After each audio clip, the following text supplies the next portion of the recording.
I just remember sitting in class one day and all my classmates over a week's period started getting called down to the counselor's office and getting their award letters to go to different colleges. So I went down and saw the counselor and I said, "Hey, what do I got to do to get into college?"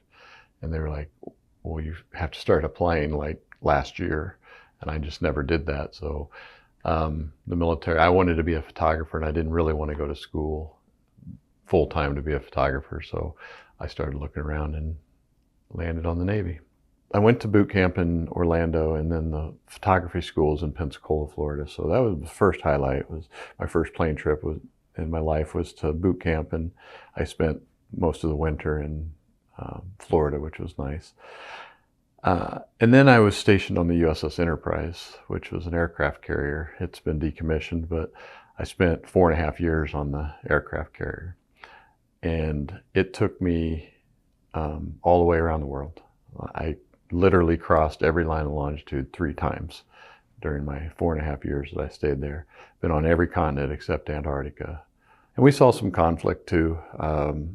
In 1989, one of our ships hit an Iranian mine in the Gulf, and we took a measured response. And it was, at the time, it was the largest naval battle since World War II, because there wasn't any naval battles in Vietnam. So we sunk a ship and blew up a boat and some oil platforms. And I was the photographer. I was the only top secret cleared photographer on the ship.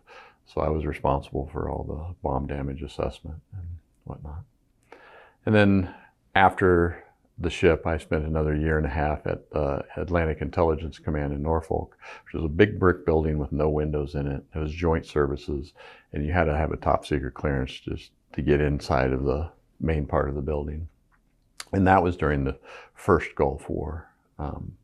So we did a lot of classified stuff in that. So got out and I went back to my hometown of St. Joseph, Missouri. Had a wife at the time, and we, a few months after we got out, we had twin boys. So we had 3 children at the time, and I worked for my dad in the restaurant business. And we met with a consultant once, and he said that I was working some really strenuous hours. It was every day except one, and it was from like 3 o'clock till midnight. That was my schedule. That's what I did for my dad. And he said, he told the consultant that he'd like to hand the business over to me someday in 10 or 15 years. And at that very point in time, I was like, I've got to make a change. So I moved to Nebraska to manage a restaurant here, and it didn't get any better. That's when I went to school and got my first degree. A degree in horticulture with a specialization in turf grass right here on East Campus. So I was an assistant superintendent, and then I became a golf course superintendent at Yankee Hill Country Club here in Lincoln, which is now defunct. It's gone. But while I was working there, the position came open here at the university when Bill Shepard, who was the stadium superintendent, left, and he'd been here for like 45 years or something. So that opened up, and I applied and I got the job. So I came and took care of the athletic fields here, and then I moved over to Haymarket Park and worked the baseball fields for a while. And there were some life changes that went on during that that required me to leave the athletics turf and look for a new position that was a little more stable. I worked for the VA for about 10 years, and I was processing claims. I worked in the VBA, the Veterans Benefits, and I worked my way up pretty good. I got to be a GS-14. I was living out in Denver, Colorado, and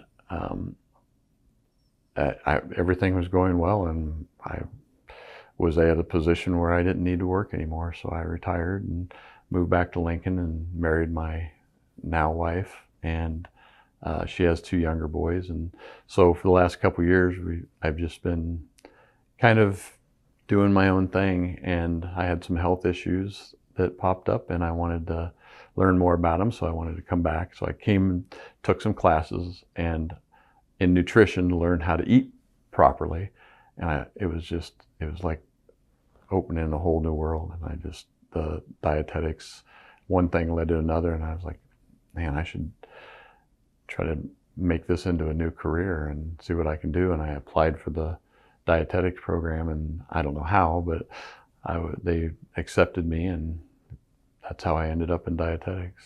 I just wanted to come learn more about how to take better care of myself.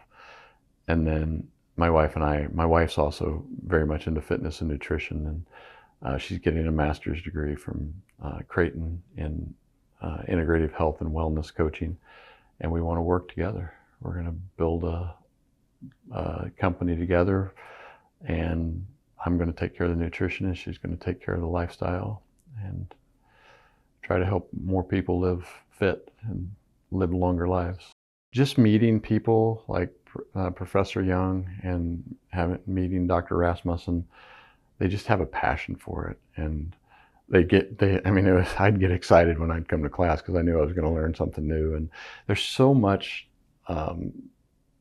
noise out there from social media and everything, and it's so hard to try to figure out what's going on. So just the quality of the education here, and I've had such good luck and times studying here. It is such a good program, both here and over in the horticulture department. I mean, just an amazing opportunity. So I wouldn't go anywhere else. Discipline and attention to detail, and those two things have really molded just about everything in my life. Even in the turf industry, the attention to detail was something I took pride in. You just don't drive by a piece of trash and not pick it up. You just, if something's out of place, you fix it, you straighten it up. My wife just asked me that last night. Were you like this before you joined the military? And the answer was no. I mean, I learned the attention to detail. You know, I fold my clothes a special way. I do all those things still today. 35 years after getting out of the military are still, you know, they're still ingrained into me. And the discipline, you know, sometimes you don't want to do things, but you just buck up and do it, and you go do what you got to do. So that's the way things get done. And if you don't, then you fall behind or you're not as successful.